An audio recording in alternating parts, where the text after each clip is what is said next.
Well, every story has a beginning,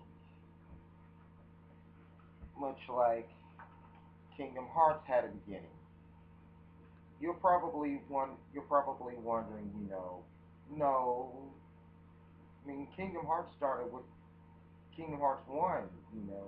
There's no possible way that there could be a Kingdom Hearts that takes place before the first one.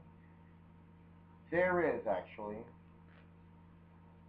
If for those hardcore gamers that paid attention when playing Kingdom Hearts 2, you'll notice that Zigbar stated that you don't look like you're half the hero the others were. This is where Zigbar made a reference to some other Keyblade bearers that he saw that Zigbar himself saw in the past before Sora. But much like I just said moments ago, every game has a beginning, or every story has a beginning. And here's the beginning of Kingdom Hearts before Kingdom Hearts. Their birth by Sleep.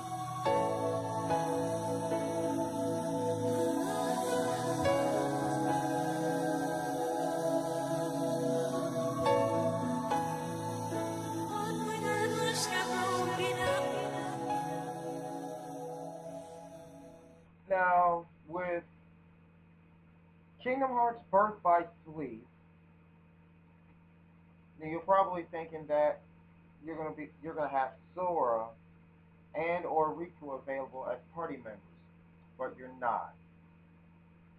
This Birth by Sleep, Kingdom Hearts Birth by Sleep actually features three different characters: Terra, Aqua, and Ventus. I'm gonna go through this episode talking about not Ventus, but Terra's story. Now, Terra's fighting style is more of a upfront, right in your face, smash mouth type fighter. So if Terra, Aqua, and Ventus were in a party together, then Terra's the person you would want on your front line, so to speak. Well, actually, there's no so to speak to it. Terra is the person you would want on your front line.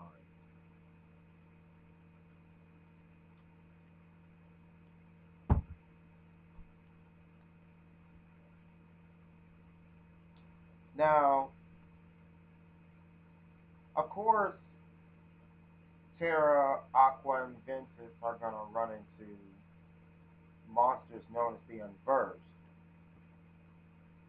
and of course that Terra, Aqua, and Ven are going to cross paths in each other's storylines, but they all take their own different turns.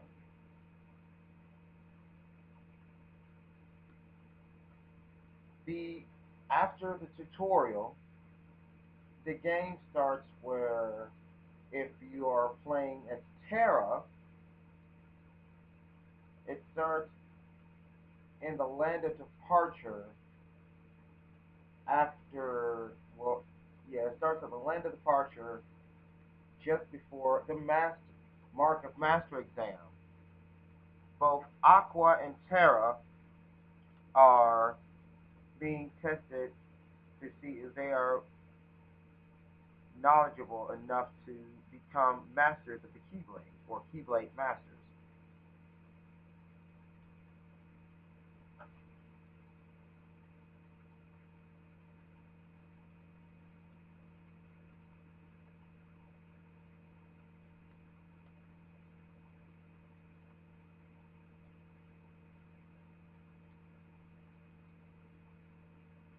Now, among the worlds that these three heroes visit is the Dwarf Woodlands, which is a brand new world to Kingdom Hearts. Disney Town, with in which Disney Town is a prelude to Disney Castle, I would assume. Radiant Garden, before it became Hollow Bastion.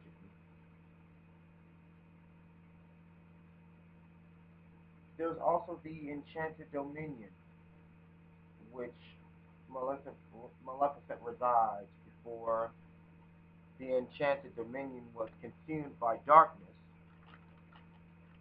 and Maleficent retreated to Hollow Bastion, or moved to Hollow Bastion, I should say.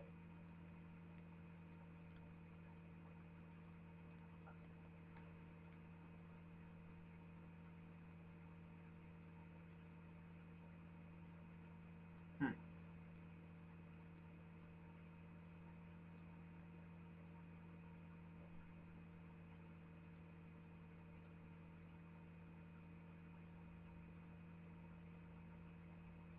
Now, in the beginning, Maleficent, who makes an attempt to tempt Terra with the darkness that's in his heart, continues to ask Maleficent where Xehanort, Master Xehanort is.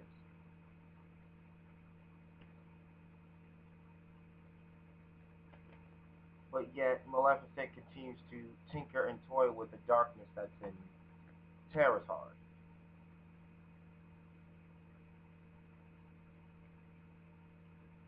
Now, at some point, Terra runs into a young Riku.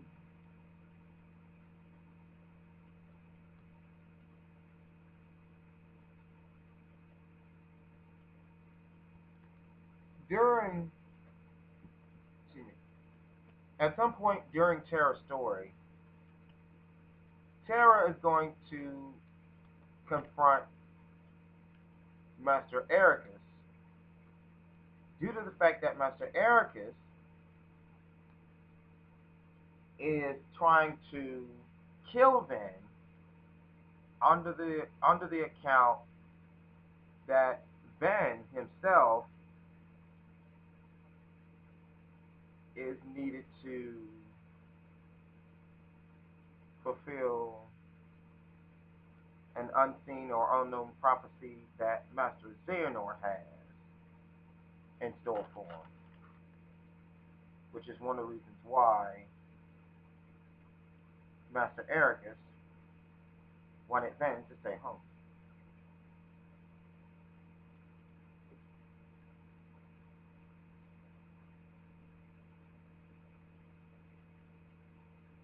Hmm.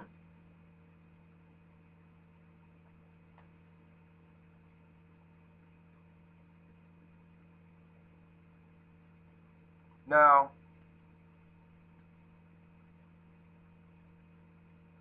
regardless who you pick, whether it be Terra, Ventus, or Aqua, the three of them are going to end up in the Keyblade graveyard. This is where Aqua learns that Master Ericus was struck down by Terra himself, which in turn was a setup by Xehanort. Ventus arrives and comes to reality that he may end up that Ven may end up fighting Vanitas after all, and wants both Terra and Aqua to put an end to him.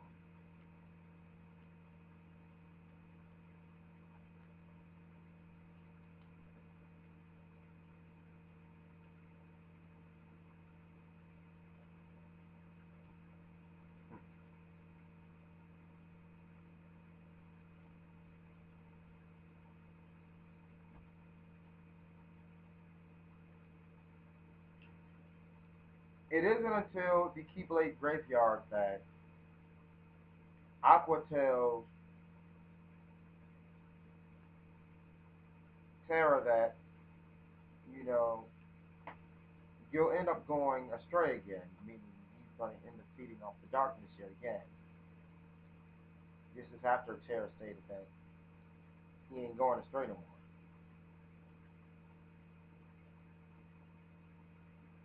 Now, Terra eventually is going to end up fighting Xehanort twice. Out of 2 or 3 times, I'm not really sure. I think it's three times that Terra be fighting Xehanort. After one of the fights, after one of the fights with Xehanort, Xehanort attacks himself with Keyblade and attaches his heart to Terra.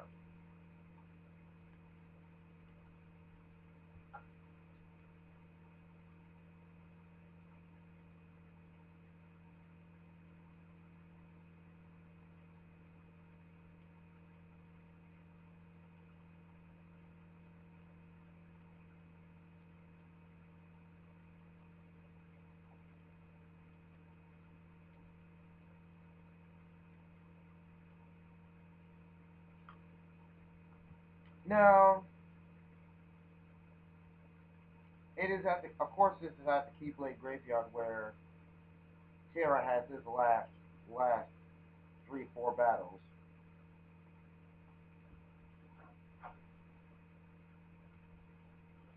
Not only that, this is where you basically get to see Xehanort in his true form.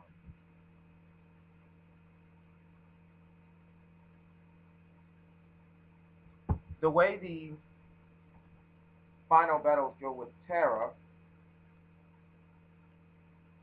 is you're going to be facing both Master Xehanort and Vanitas, I, I believe.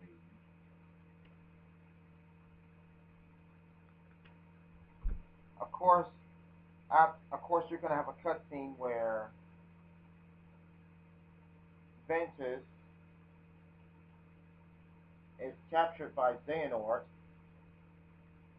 and unfortunately, Terra can't do a thing to save him, and Master Xehanort ends up freezing Ventus.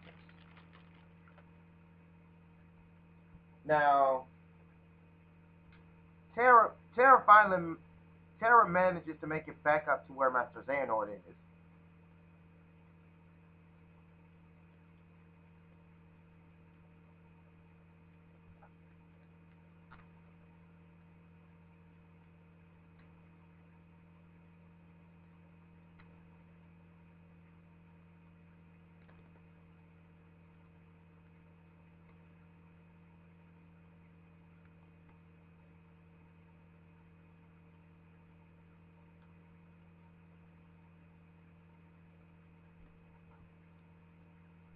Now,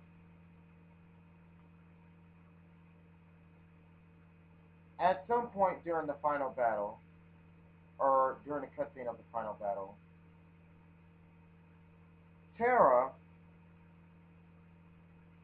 is possessed by Xehanort's heart, and though he's still possessed by Xehanort's heart, his will, his mind, so to speak, becomes a being of his own. And in the last battle, you are charged with beating Xehanort once and for all and trying to get your body back. But, hey, let's face it, you've got an evil god prancing around trying to be you. Well, that's going to do it for this episode of my reviews. I will try and finish up Terra's story with the next episode, and we'll go right into the next one.